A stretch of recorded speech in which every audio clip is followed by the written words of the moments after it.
Hello everyone, I'm very excited for this presentation. First of all, I apologize for canceling the last webinar due to my health condition. So let's get started for this webinar. Uh, Today I will be talking about the impact of vehicle automation on the safety of vulnerable road users, particularly about the pedestrian bicyclist. We will be taking a look at how people preserve like they take a look at the pedestrians, or they take a look at the vehicle, how much hazard anticipation they do, depending on the type of the hazards, or the depending on the type of the users. So let's get started.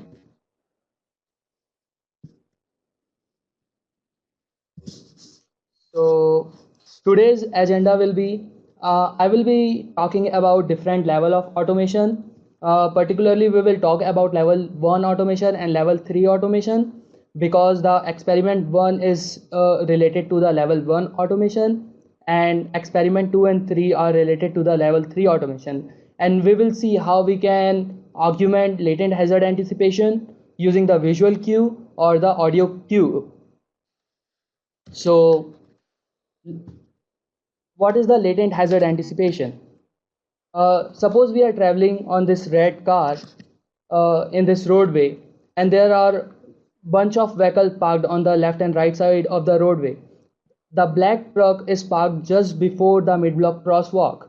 So if the driver take a look at the left side corner of the roadway, he anticipated the hazard, particularly latent hazard, and he have the situational awareness of the scenario. So this is a latent hazard anticipation. Now, there are 6 different levels of automation defined by SAE, starting from level 0 to level 5. Level 0 is no automation. Driver will be taking care of all the aspects of the driving, and level 5 is a full automation. All the controls and feedback and dynamic feedback will be done by the system only. We are interested in level 1 and level 3 automation. In level 1 automation, either steering, acceleration or deacceleration can be controlled by the system. But the driver need to scan the environment, and in case where automation cannot handle a driving task, driver needs to take over the control of the task. uh, a visual or audio alert system, or a specifically collision warning alert system, are also considered to be a level 1 automation system. A level 3 automation system is more unique, because in this system driver are not allowed, like they automation can drive the car, but drivers are allowed to take their look away from the roadway. But if a situation arises where automation cannot handle the driving task, driver still need to take over the control of the task and drive manually. So there's a problem in level 3 automation. So that problem is, suppose we were engaged in the automation for a while, but now there's a situation which automation cannot handle, and it arises a takeover request. But we don't know how much time do driver need to safely achieve situational awareness and resume the control of the car. These are the questions we asked in the second and third experiment. So let's get started with the first experiment. This is a collision warning experiment. In this experiment, we test providing collision warning messages, specifically visual aid, at different amount of time before the latent hazard. There were 8 scenarios in this experiment: 4 non-vehicle hazards, particularly biker, pedestrian, and other non-vehicle hazards, and 4 vehicle hazards. These are the example scenarios or picture of the scenarios, and all these scenarios were previously validated on different simulator studies. So in this and these are the different visual message we provided our participant during the simulation. So the method of this experiment is pretty straightforward. The age group was young driver, and this was a mixed design study with 4 conditions as between subject factors and hazard as within subject factor. And we also counterbalance the sequence of the scenarios. Driver from the desired age group, which are young drivers 18 to 25-year-old, participated in a driving study in the Human Performance Lab in University of Massachusetts-Amherst. In the simulator, they completed 8 scenarios, each containing latent hazard, while wearing a mobile eye tracker. In the scenario, driver will drive manually. There is no automation because this is a level 1 automation, as I said. Manually about 1 to 1.5 minutes before they face the hazard. The drivers received an visual alert, either 2 second, 3 second, 4 second period to each of the latent hazard. Critically, we were interested in whether driver glanced toward the location of where a hazard might materialize. Coder determined this by examining the eye tracking videos, and they binary coded these videos. If an appropriate glance was made, they coded it 1, and if no glance was made, then it was coded 0. And also for the analysis, we used logistic regression within generalized linear model, and participants were added as a random effect in the model, and there was one between subject factor, that is treatment, and one within subject factor, those are scenarios. So there were 3 hypotheses in this experiment. Driver in the no alert condition, that means they will not receive any kind of visual alert, will anticipate least hazard among all alerting group, and driver will anticipate more vehicle hazard as compared to non-vehicle hazard. And third hypothesis was driver in the 4-second alerting condition will anticipate maximum hazard among all alerting group. So these are the results of hazard anticipation for non-vehicle hazard.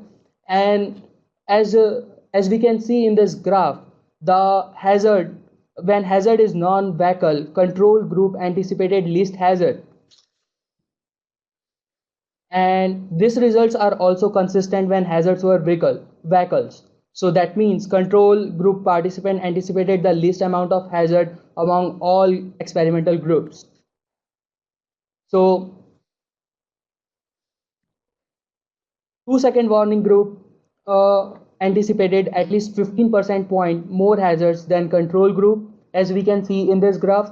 But interestingly, there was no significant difference found in the hazard anticipation between different alert warning group.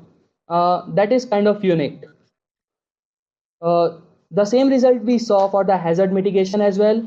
The control group driver mitigated least hazard. That means they they did not slow down after looking at the hazard, while the alert group driver significantly reduced their speed after looking at the visual message.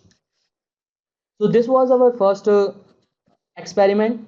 There are some key takeaway points from the first experiment, which are control driver anticipated least hazard, whether hazards was vehicle or non-vehicle. 2-second group anticipated least 15% points more hazard than control group, and no significant difference in the driver performance between the alert warning group and control group was found. That takes us to the second experiment which we conducted in the HPL lab. This is a level 3 related experiment, and we were interested in the question which I raised in the starting, that is how much time driver need to safely achieve situational awareness and resume control of the vehicle following a level 3 automation. And the other question is, are experienced driver better at achieving situational awareness than inexperienced driver, or the experienced driver need less time than inexperienced driver in achieving situational awareness? This is again, and it was found before that experienced driver are better at anticipating hazard compared to inexperienced driver in 2005 by Pradhan et al.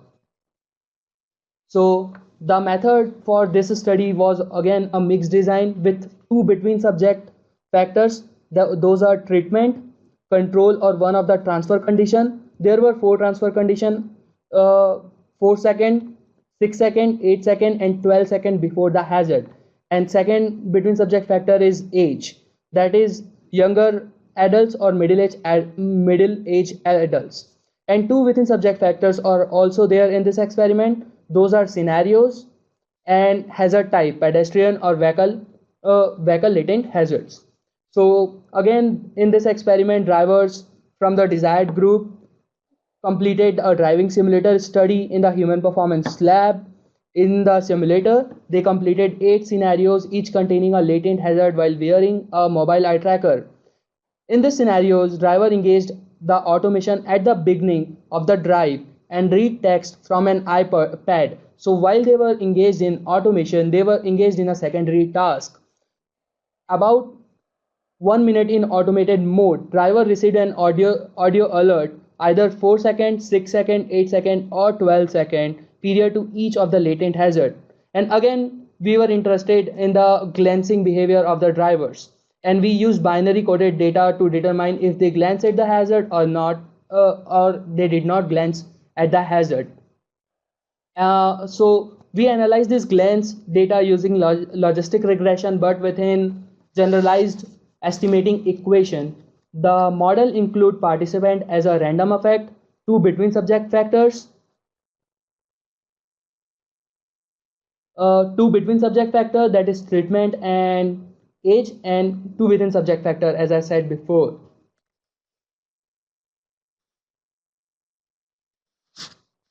So sample size, yeah, in this experiment we use two sample size. One is younger driver and one is middle aged driver. The younger driver age was 18 to 22, not 12 to 22. David, I think that's what you are asking. Sample size varied from 12 to 22. So yes, it was. So when we find more middle-aged driver, that's why I think I was not included in this experiment. So Professor Samuel will be better person to ask, and he will be joining us in a while. So there were two hypotheses in this experiment. Hypothesis one is experienced driver will anticipate more hazards compared to inexperienced drivers, and inexperienced drivers will require more time to regain situational awareness than experienced drivers. The results shows inexperienced driver took 8 seconds to achieve same level of situational awareness as their manual driving peers. But interestingly, experienced driver took only 6 seconds to achieve the same level of situational awareness as in their manual driving peer, as we can see in this graph. Also, experienced driver anticipated more hazards overall.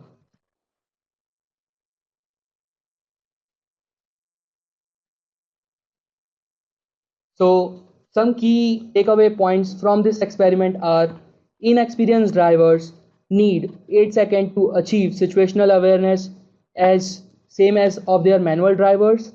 Experienced driver need less time, or they can regain situational awareness faster than inexperienced driver.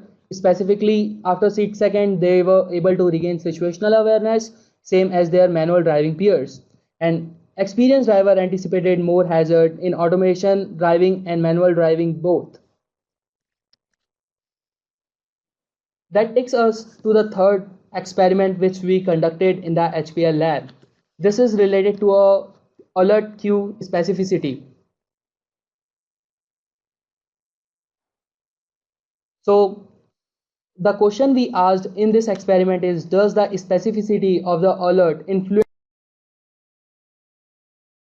driver's ability to anticipate hazard in a level 3 transfer of control situation? So in this experiment, we conducted 4 between design groups. 3 of them are shown in this table. So basically, one group driver will receive one type of queue audio alert, that is either environment queue. So if we take an example of blind drive, that is, so the drivers in the environment queue group will hear blind drive ahead. Drivers in the threat queue will hear a type of threat alert, that is scan for vehicle. And there was one combination group drivers which will hear both blind drive ahead, scan for vehicle type of audio alert. And then there was fourth group which will listen to the more generic type of alert, that is transfer of control and takeover control. So the method in this experiment is between subject design, and there were four experimental conditions as a between subject factor. As I said in before, driver from each of this age group, as shown in the participant table, completed a driving study in the HPL lab. They completed 6 scenarios. Again, these 6 scenarios were validated before in different studies, and all the 6 scenarios containing latent hazard, and drivers will be wearing a mobile eye tracker. In these scenarios, drivers engage the automation at the beginning of the drive and read text from an iPad while automation was engaged. After about a minute in automated mode, driver received an audio alert 4 second period to each of the latent hazard. The results was analyzed using logistic regression with GEE. We added participant as a random effect and 4 experimental condition as a between subject factor. Hypothesis in this experiment was drivers will limited specific information uh, about incoming hazards will be able to anticipate hazards more precisely than drivers with general alerts. And drivers with too much information about upcoming hazards in brief time frame will anticipate hazards more poorly than drivers with the limited specific information. That means the threat and the environmental cue group will be able to anticipate more hazard than the combination cue group, and the combination Q group will anticipate less hazard.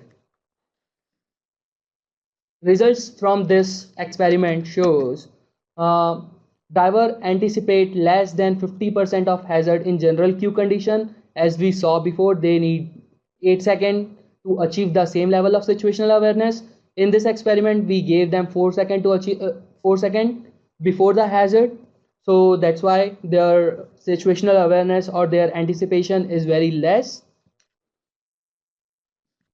The environmental cue resulted in significant greater hazard anticipation than the general cue, and the threat or combination cue did not result in significantly better latent hazard anticipation than the general cue.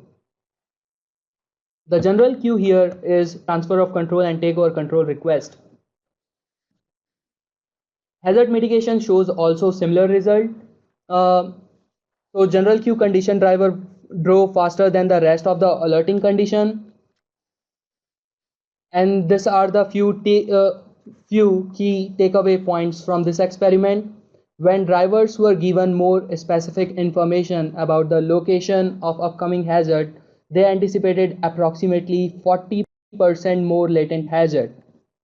When drivers were given more specific information about the identity of upcoming hazard, they performed similarly to when they were given no information. That means the combination queue and the transfer of control and takeover control request group were same in hazard anticipation and mitigation. And there was little to no benefit from information regarding both the location and identity of the hazard when it was presented simultaneously. So these are the takeaway points from all the three experiments. Visual alert can help young novice driver in level 1 automation to anticipate more hazard in high risk scenarios. Experienced driver require less time to regain situational awareness, that was 6 seconds, compared to inexperienced driver, that is 8 seconds in level 3 automation. And queue alerting can help driver to regain situational awareness faster following level 3 automation. Questions? Thanks. Veronica, so yes, we use latent hazard anticipation as a measure of situational awareness. If the driver was able to anticipate hazard in the scenario, we considered they regain their situational awareness. And to measure the latent hazard anticipation, we use eye tracking data. That means if they glance toward the latent hazard, or let's go back to that slide.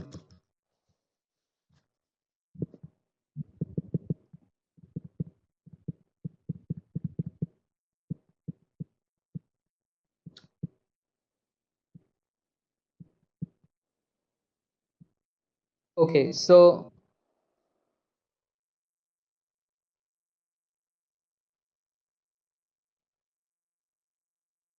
So yes, if driver was able to anticipate or glance at the pedestrian behind the truck, that means they are anticipating latent hazard, and we use latent hazard as a measure of situational awareness.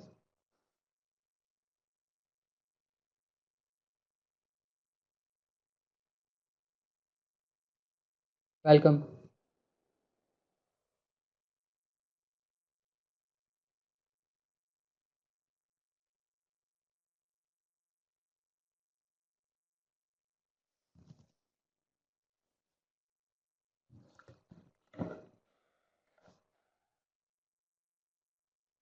Any other questions?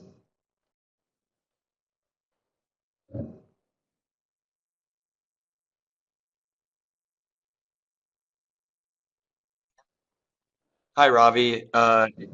So in your scenario, and you might have mentioned this already, were you looking at hazards of pedestrians and Mm-hmm. bicyclists? So here we detecting pedestrians, but did you notice any difference in Mm-hmm. detecting a pedestrian versus a bicyclist?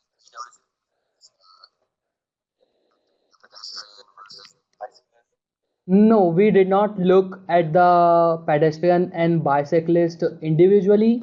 What we did is we grouped pedestrian and bicyclist as a one group, and like we grouped as a non-vehicle hazard and as a vehicle hazards.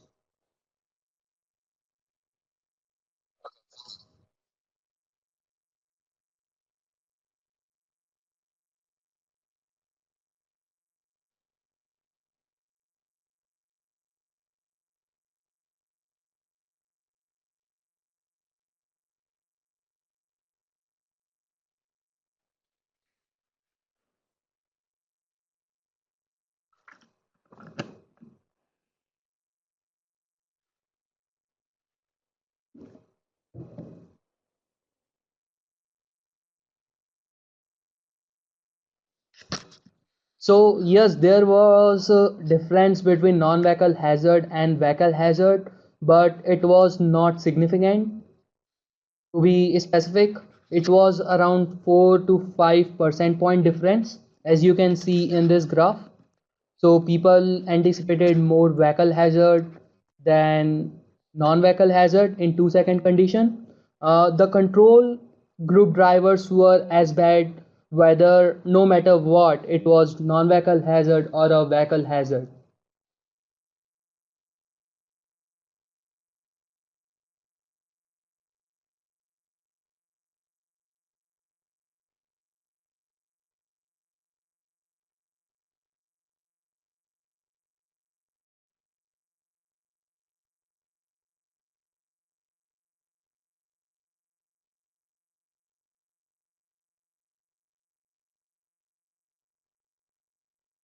So yes, that's a really good question. That is something we want to look at, but we did not look in this experiment. It will be really nice to study the false alarm and how it affects people, uh, like people behavior toward the system and towards the whole technology.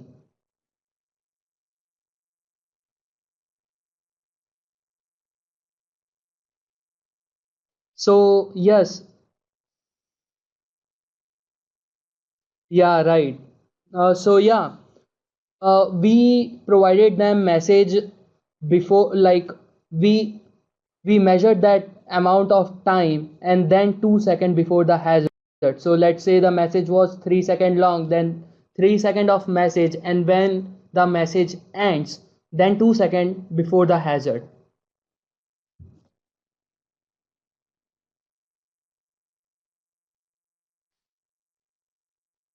Yes, right, Justin. I'm sure it will be very exhausting.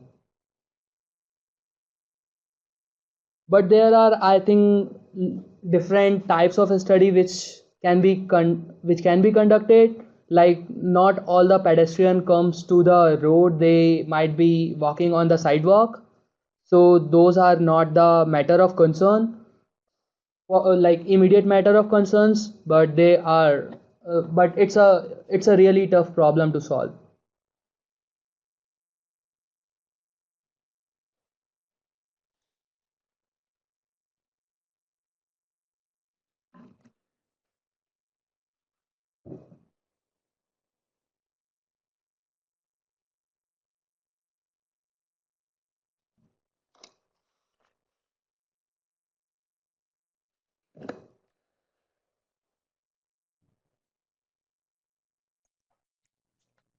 So does anyone have any other questions?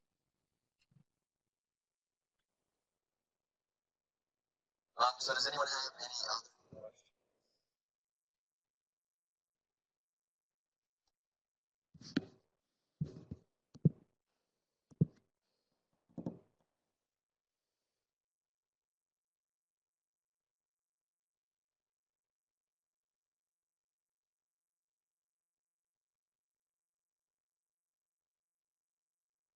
No, so there was just one hazard present on the one scenario, but we tested multiple hazards on the multiple scenarios. So if we are testing 8 scenarios, there will be 8 different hazards.